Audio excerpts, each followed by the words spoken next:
All right. Hello, everyone. Last up is Abhilasha. Well, last one of the basic set before the extensions. Abhilasha. Abhilasha is, with Xian, probably the strongest clan in the game right now. Maybe it will change, but that's the current state.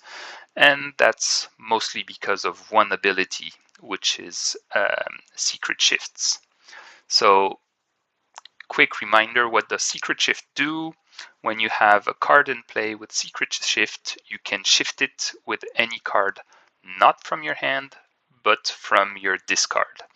And why it makes a huge difference is typically for, let's say, Apostle of the Night has a secret shift of 2, so you'll be discarding 2 cards from your hand, like normal, but instead of using a third card from your hand to shift with it, the third card will be from your discard, meaning that from your hand, you're only using 2 cards, when in a normal shift from your hand, you're actually using 3 cards to get the same effect. So that's the first thing. So basically, every secret shift, you can kind of think it as -1 in terms of how much card it costs, and that's pretty huge.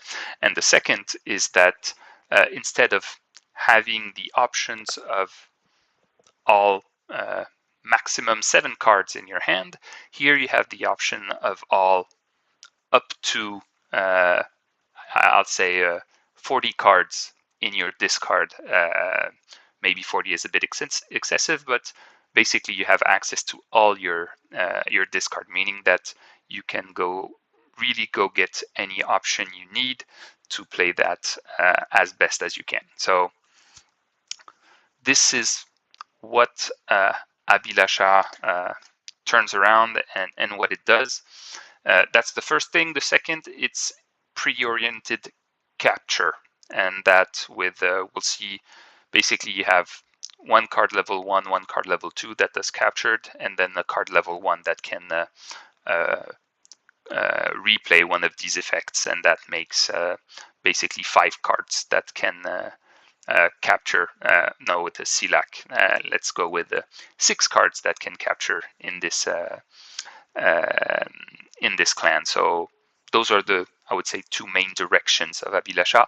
And what this gives is Abhilasha is a very strong deck to control the game. And that's what's important with it. You'll be using less resources than your opponent to, I would say, hurt him more. And then if you play it well, at the end, he will be lacking resources. You will have access to, I would say, anything you need, and you'll just be able to control the games and then progress towards whatever victory condition you're looking at, while blocking him from getting to theirs. And that's how you play Abhilasha. You kind of go through to your goal, blocking your opponent going to his. And since you'll be able to secret shift, basically you'll always have the right cards at the right time to bother your opponent, and then you'll be slowly developing towards your victory. Now let's talk about the specific cards.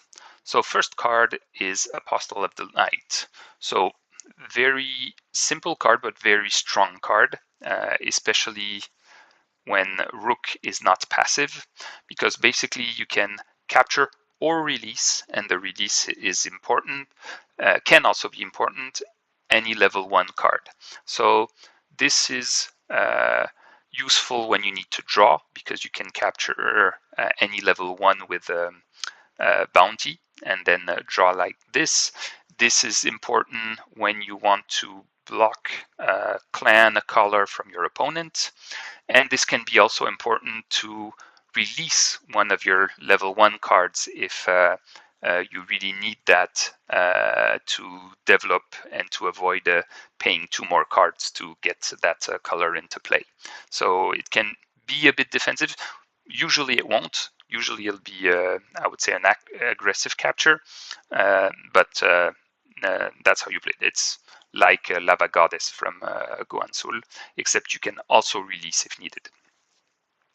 It has secret shift, so with a secret shift cost of 2, so basically consider it as a shift cost of 1, kind of.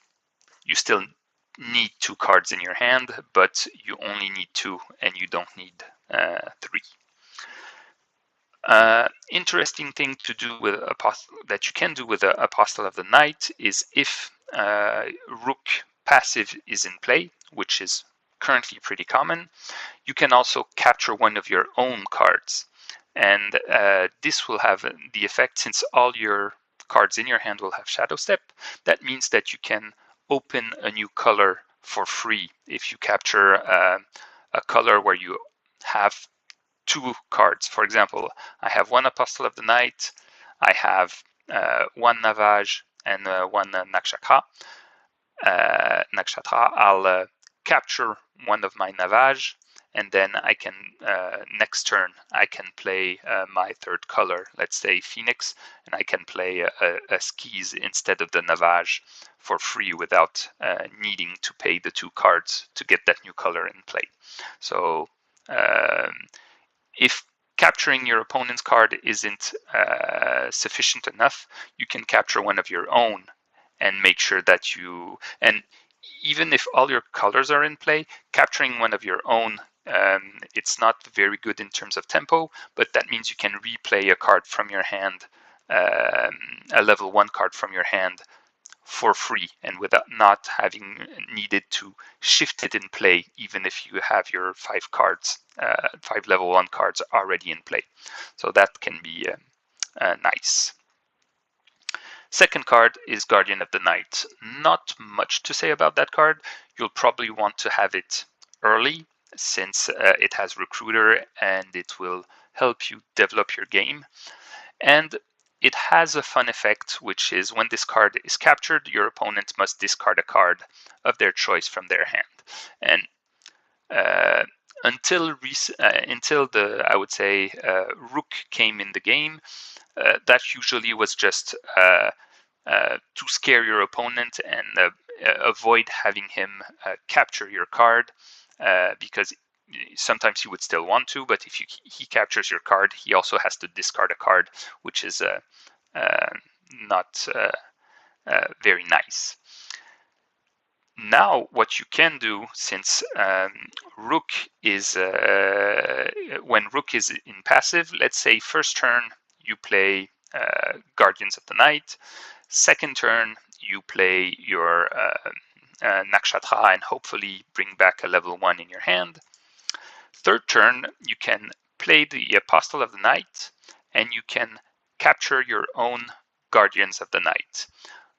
And that will do 2 things. First of all, you'll force your opponent to discard, because it's when this card is captured, your opponent discards a card. It doesn't make the person who discards, who captures the card, to discard one. It always makes your opponent discard a card.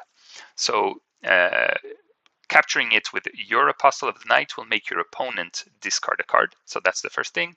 And then since it's captured, and with the Rook passive, all the cards in hand have Shadow Step, that means that you'll be able to play your 3rd clan instead of the Guardians of the Night if you have one in hand.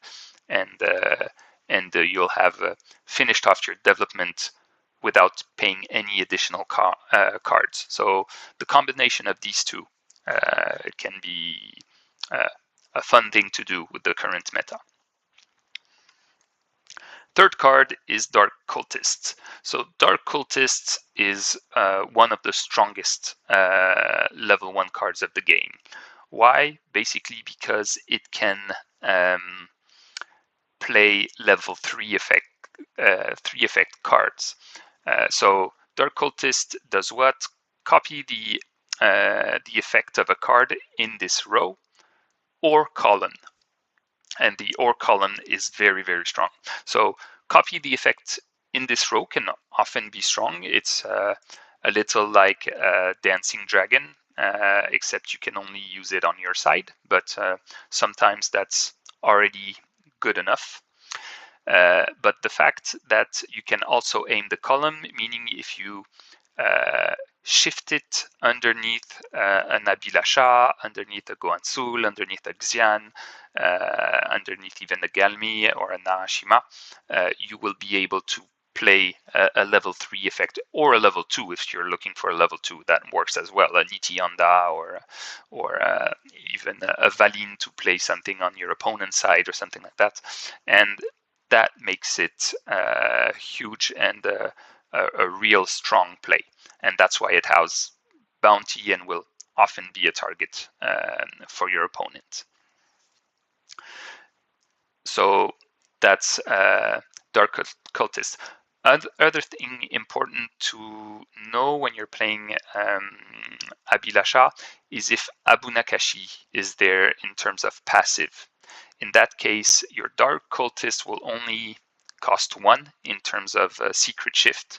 So it will be very easy to shift him in, do a level 3 effect, shift him out with any level 1 from your discard. So having, I would say, a strong level 1 effect because you'll be choosing what you're shifting in. And then, and that's only for 1 card in your hand. And then if Abhilasha is in play, for example, that card you'll be able to shift it back in with Dark Cultist and replay that level 3 effect. And doing that multiple times is what will make this Abhilasha clan so strong, and why basically you can control the game and kind of wear out your opponent and go towards your objective, blocking your opponent's objectives. So very, very strong card, Dark Cultists, probably the strongest level 1 card of Abhilasha, and probably one of the strongest level 1 cards in the game directly. Next up, the Red Ring. So the Red Ring is a card that you'll rarely want to play. Most of the times you want to keep it in hand, which is not as true for the other Force of Will card, which is the Shielded Atlant. The Shielded Atlant, when you have it at the beginning of the game, sometimes you'll mostly want to play it as a recruiter to get your develop your game. Here, this one doesn't have recruiter, so the only times you want to play Red Ring is if it's the only level 1 Abhilasha in your hand and you really need it to develop your level 2 and your level 3s, or is because you will want to use that that 1 cost secret shift, and maybe you have I don't know, a Nikilesh in your discard, and you'll want to play the Red Ring and then secret shift this to bring back the Nahashima and draw 3.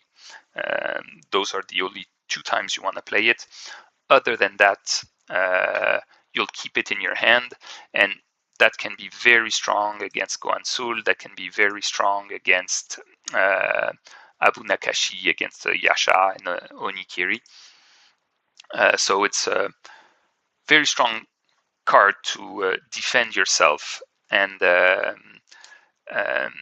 now it's a little less true with the Rook passive meta, but before, when you wanted to finish off with 15 cards, it wasn't often you would be at 14 and you would try to bring back your red rings in your hand to prevent your opponent from capturing anything, and then you'd be able to play that last card and win and kind of checkmate your opponent, because any attack on you would be blocked by the red ring.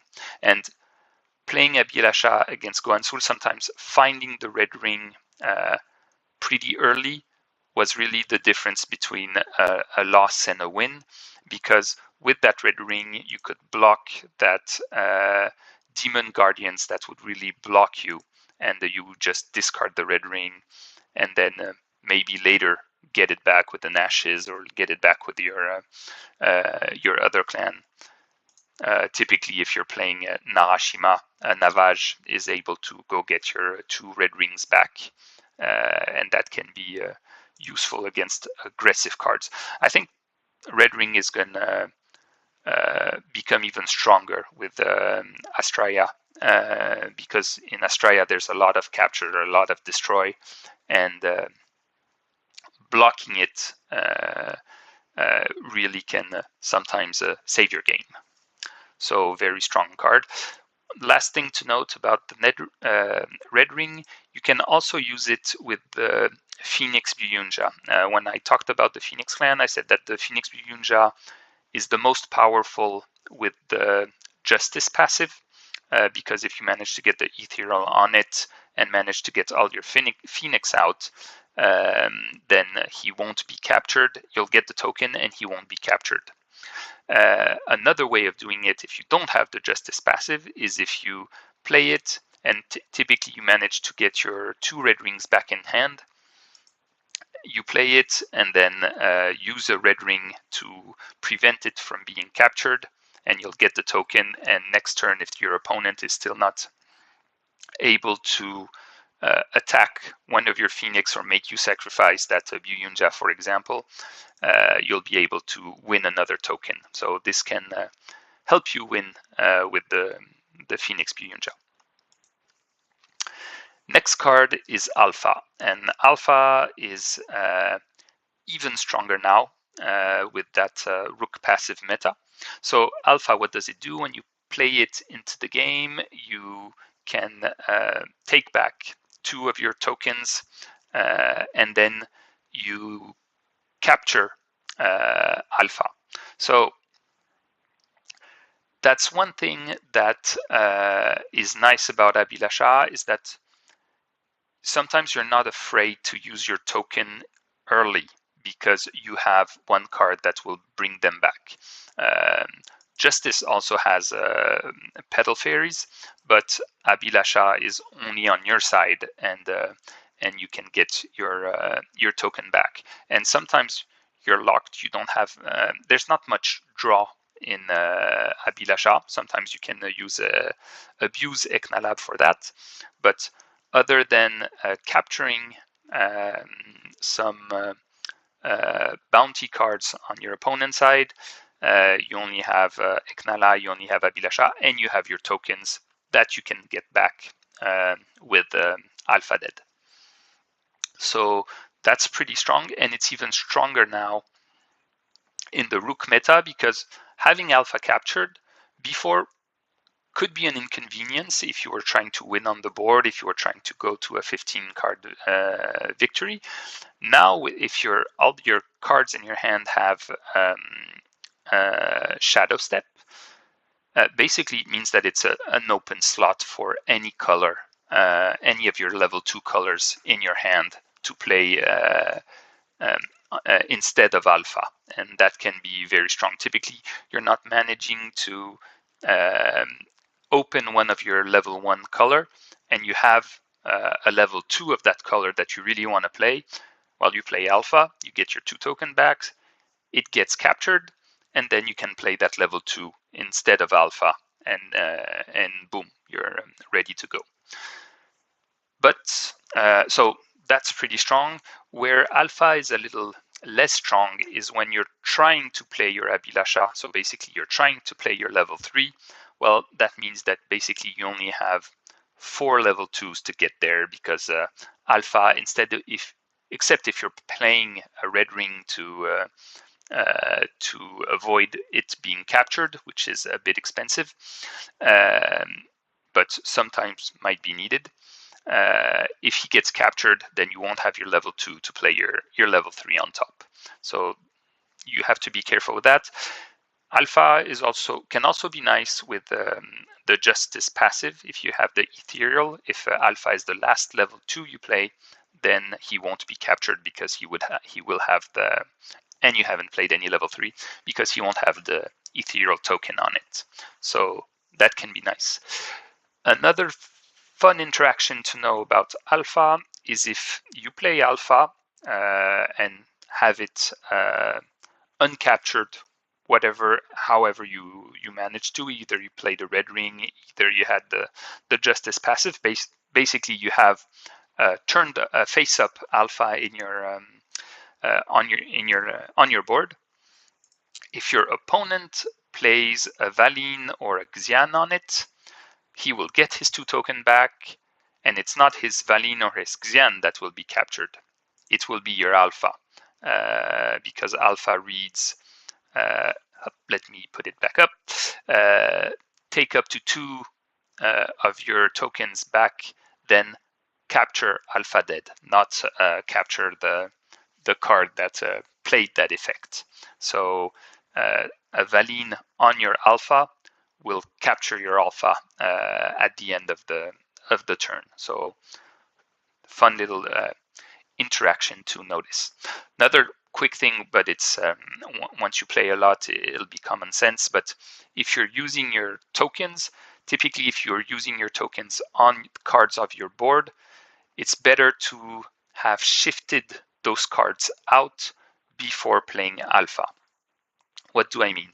Let's say I play Apostle of the Night. Let's say I use a token on Apostle of the Night and capture another card on my opponent. Then my shift cost of Apostle of the Night will be 2 -1 for the token, so will only be 1. And then my token will go in my used tokens.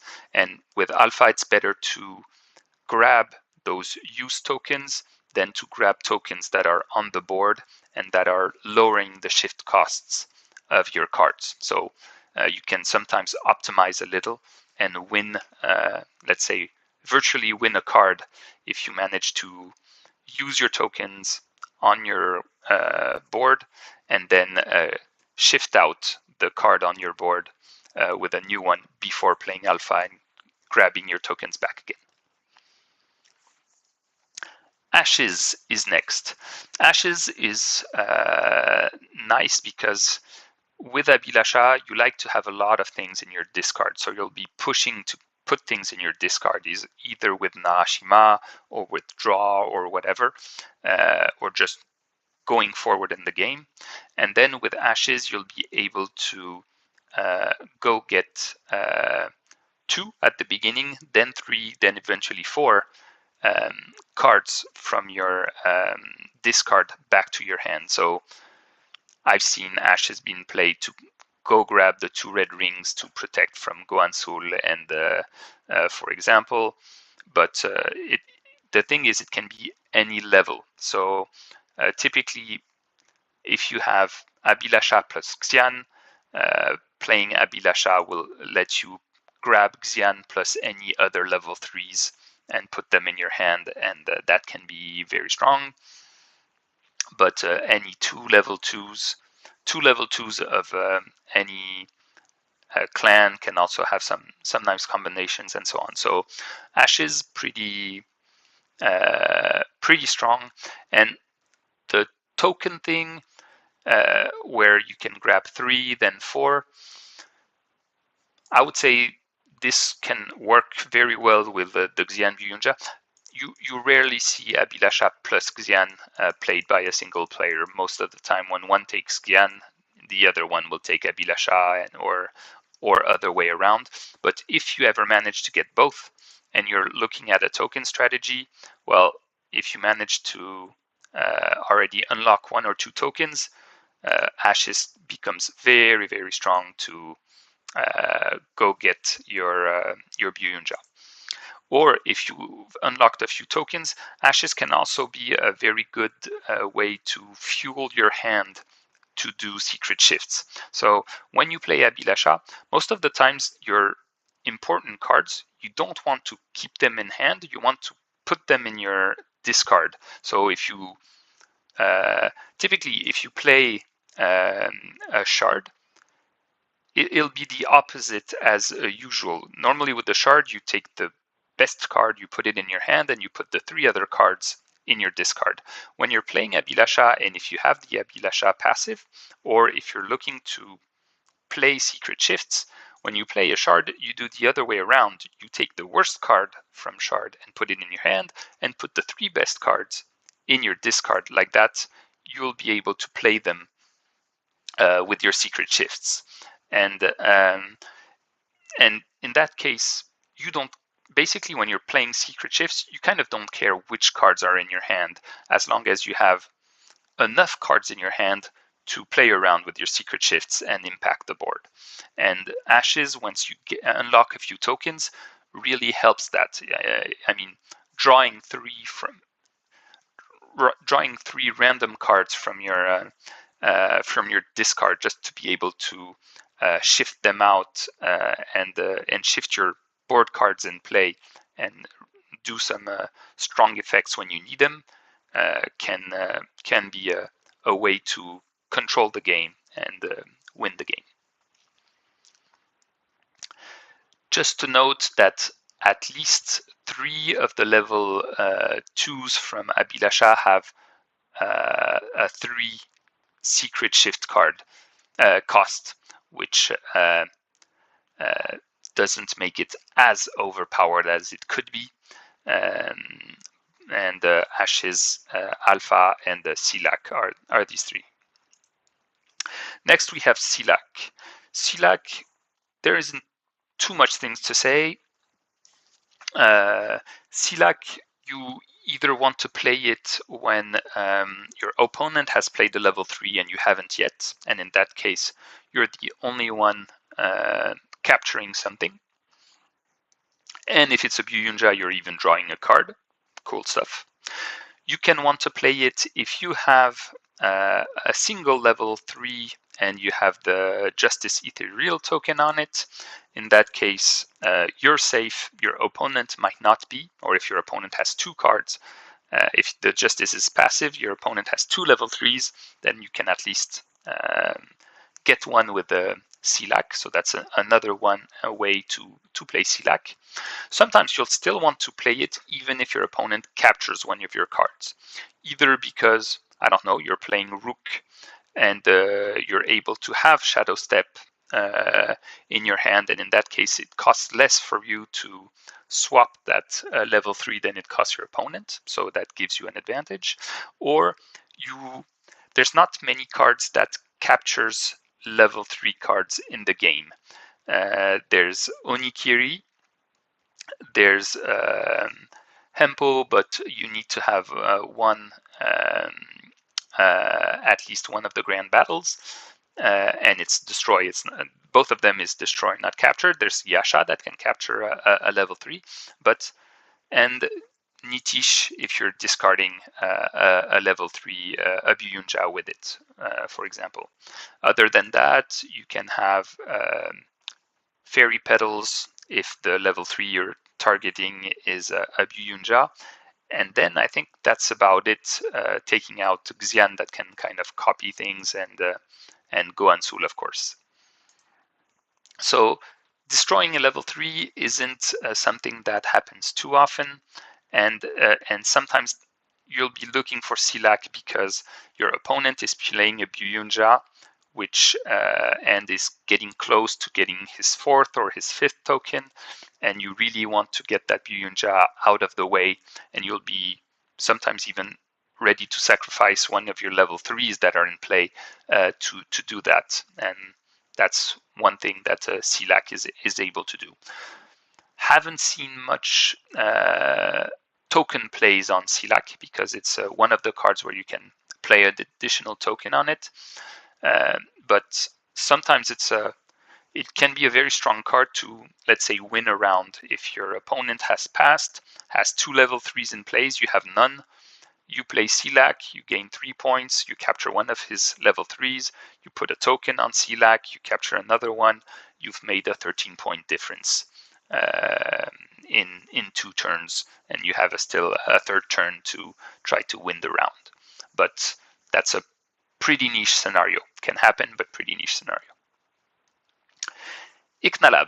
Iknalab is probably the Abhilasha cards that will wreck I would say beginners the most, because it affects you, it affects your opponent. With Abhilasha, you're not too afraid to go low on cards, and typically shifting an Eknalab back in from your discard, or just playing an Eknalab when you have very few cards in your hand and your opponent has been just drawing a lot, you can force your opponent to discard 4 and you draw 3 with this card, and that can be a huge shift.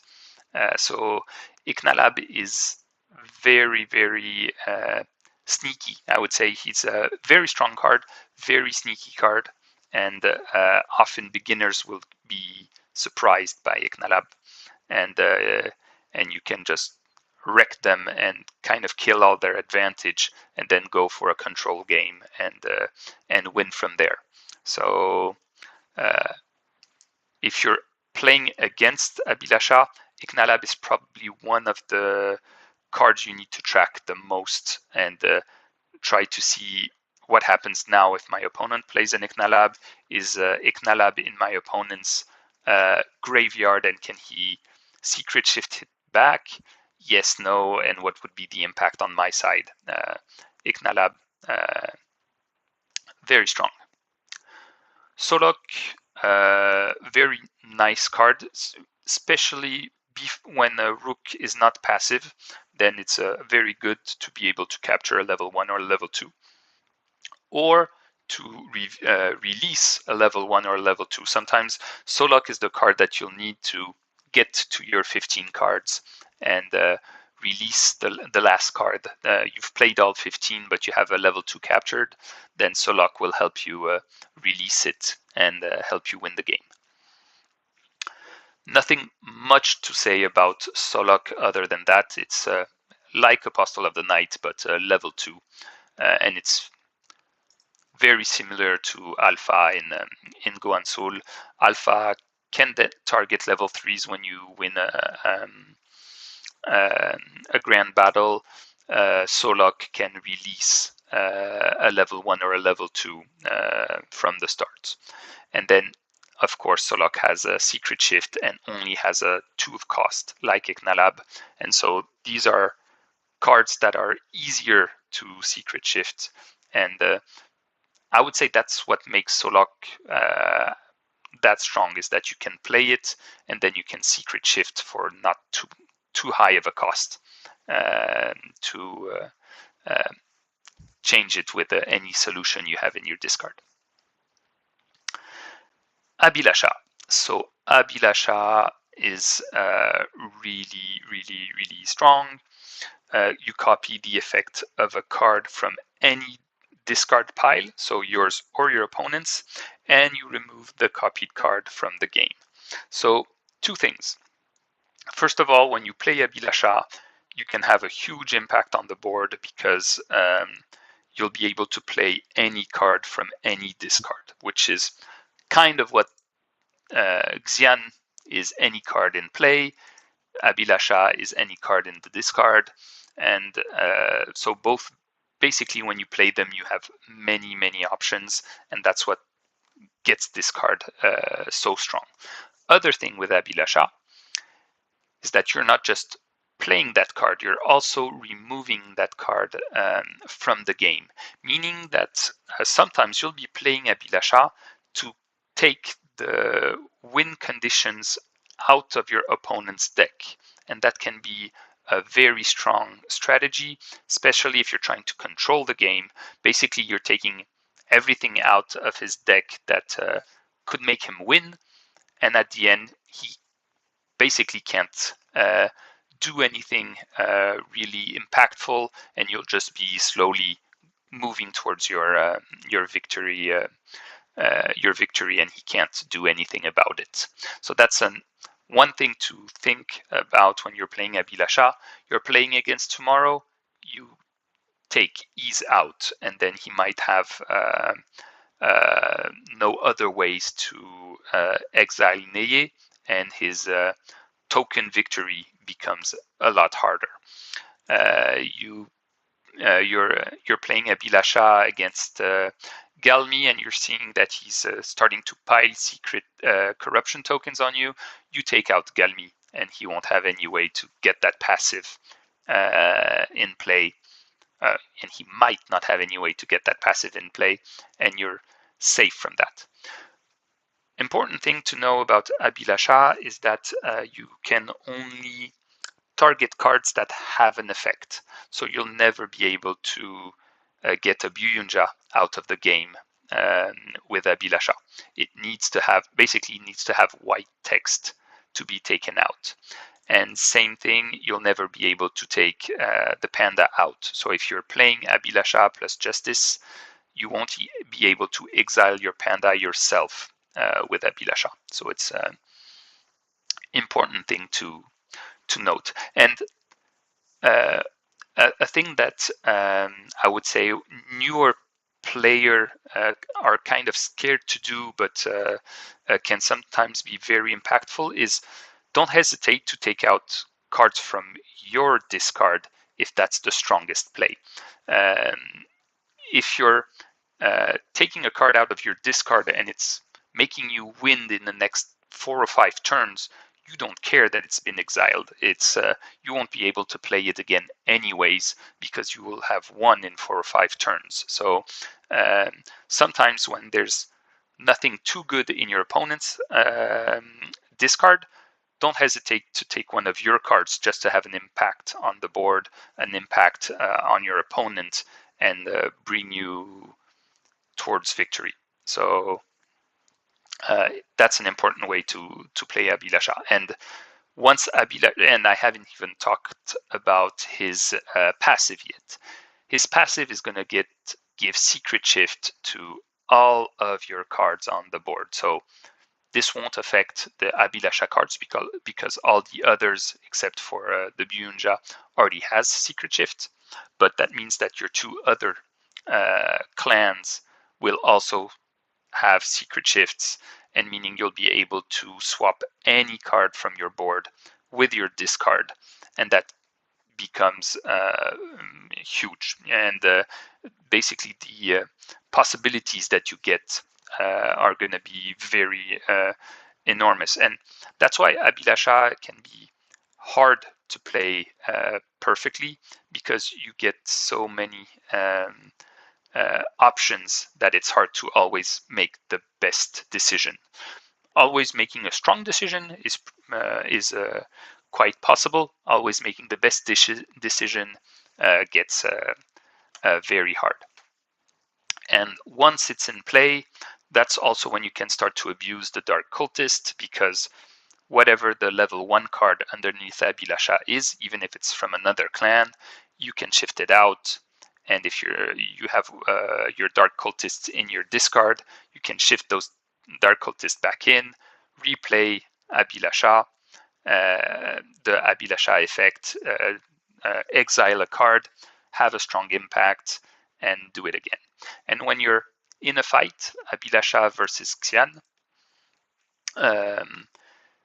with Abhilasha, if you're, I would say, lucky, or if your opponent is not careful, you might be able to exile his Xian, because if his Xian goes into the discard pile and he doesn't grab it back up in his hand quick enough, you're playing an Abhilasha and you're taking Xian out.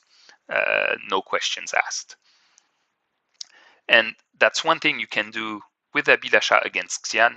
With Xian, you will never be able to Abhilasha the Abhilasha out, because if you're playing Xian and getting that Abhilasha effect, that means that the Abhilasha is into play, and so you won't be able to exile it this way. So that's why I often think that Abhilasha has a little edge over Xian, is Abhilasha can take out Xian, Xian cannot take out Abhilasha. One thing to note with Abhilasha is that clans that don't have either a high shift cost or don't have shift cost, typically Ruknarl, where here you see that 3 out of the 4 level 1s do not have shift costs, and all the level 2s don't have any shift costs, and the level 3s either. So basically, in all of the 11 different cards from Ruknarl, only 1 has a shifting cost. In that case, it doesn't play too well with Abhilasha because the passive won't be able to be abused with this clan. And same thing with Abu Nakashi. Abu Nakashi has pretty high shift costs. This one is at 3, this one is at 3, this one is at 3.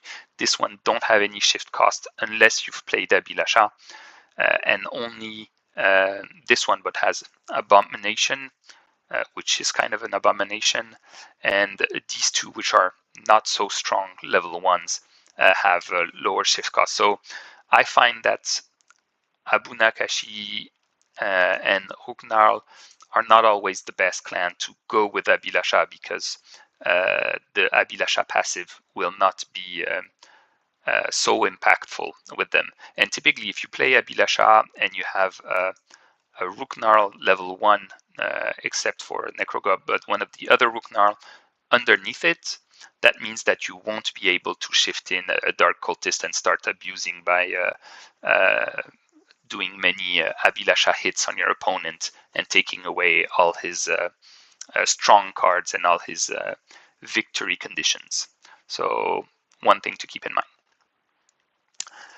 Last card is the Abhilasha Byuyunja, and this one is at the end of your turn.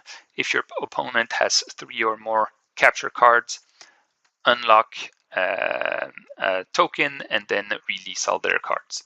So this is actually one of the Byunja which is, I would say, the hardest to get the token from. So usually when you're playing Abhilasha, you can either support to, like if you have Abhilasha tomorrow and Naramashima, you can support your tomorrow and your Narashima to get your tokens, but this is one of the Byunja where I've seen, I think, the least the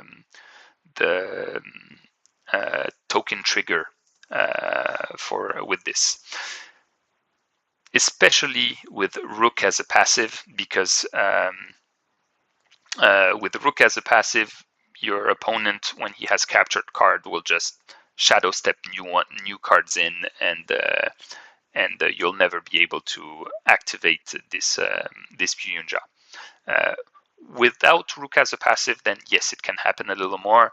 You play your Apostle, you play a Dark Cultist on your Apostle, you put a token on your Apostle, and your Byunja is active, and you can win a token that way. So that's, I would say, a little easier.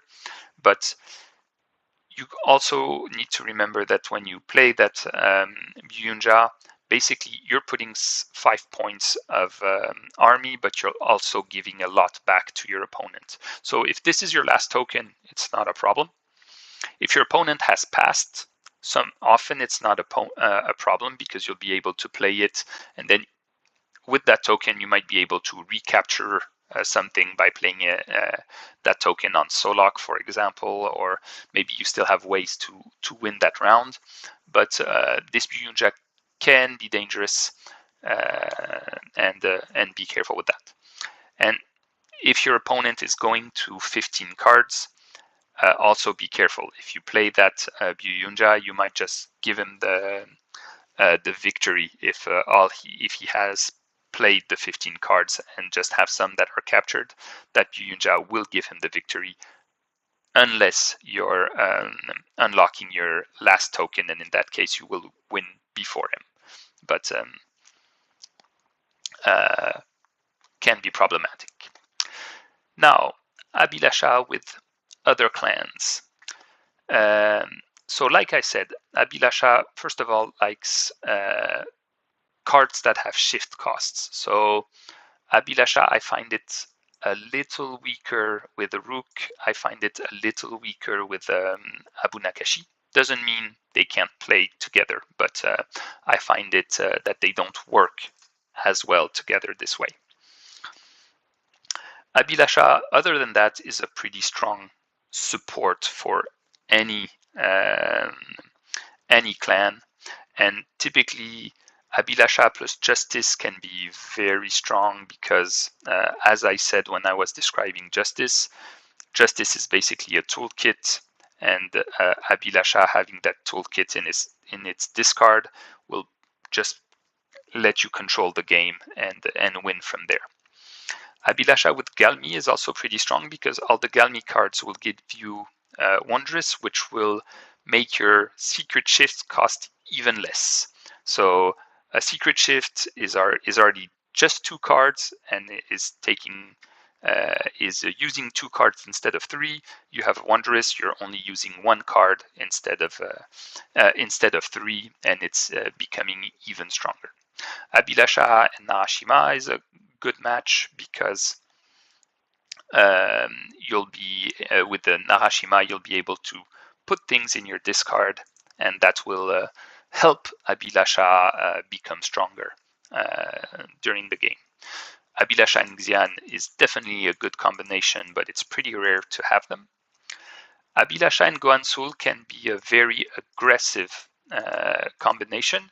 Be careful to get some card draw, either having the Panda as a passive because you banned Justice as your first clan can be a way of doing it, but Goansul doesn't draw too much. Abhilasha, except for Eknalab, doesn't draw too much, except by capturing or destroying bounty cards. And that might not be enough. And if your opponent sees that, maybe he'll just avoid playing his bounty cards and play only normal cards until you run out of steam, and then just finish you off with the bounty cards because you were forced to pass. So, but that can be a very aggressive combination to take in account. Abhilasha with Phoenix can also be nice because you'll be able to secret shift your Phoenixes back into play. So if you're looking for a victory, probably you want Justice as a passive, or you'll need to use your red rings to save that Byunja. But Abhilasha can really help the Phoenix clan get to its Byunja victory condition. So that's also a nice thing to think about. And Abhilasha and Tomorrow works pretty well as well. The bees and Neo are nice ways to put things in your discard and help Abhilasha out. Even if you capture things or you auto captures some of your cards, you can maybe abuse free. And Shadow is a very, very strong card. And having Abhilasha basically being able to secret shift around Shadow can just win games. So Abhilasha plus Tomorrow is also a very strong combination. So I would say, except for Rook and Abu Nakashi, Abhilasha and Goansul only if you're going for a very aggressive strategy and you need to make sure your third clan goes well with it. Other than that, Abhilasha is a bit like Xian. It kind of goes with all the different clans and is a very powerful tool to help you out. And that's all. That's about it for Abhilasha, and that was my inputs on that clan. Next 2 clans I will be doing will be in order. So it will be Abu Nakashi, and then it will be Rook. And then I'll probably need to get a lot more games in for Astraya before I can do a video on that clan. Thank you for listening, and see you soon.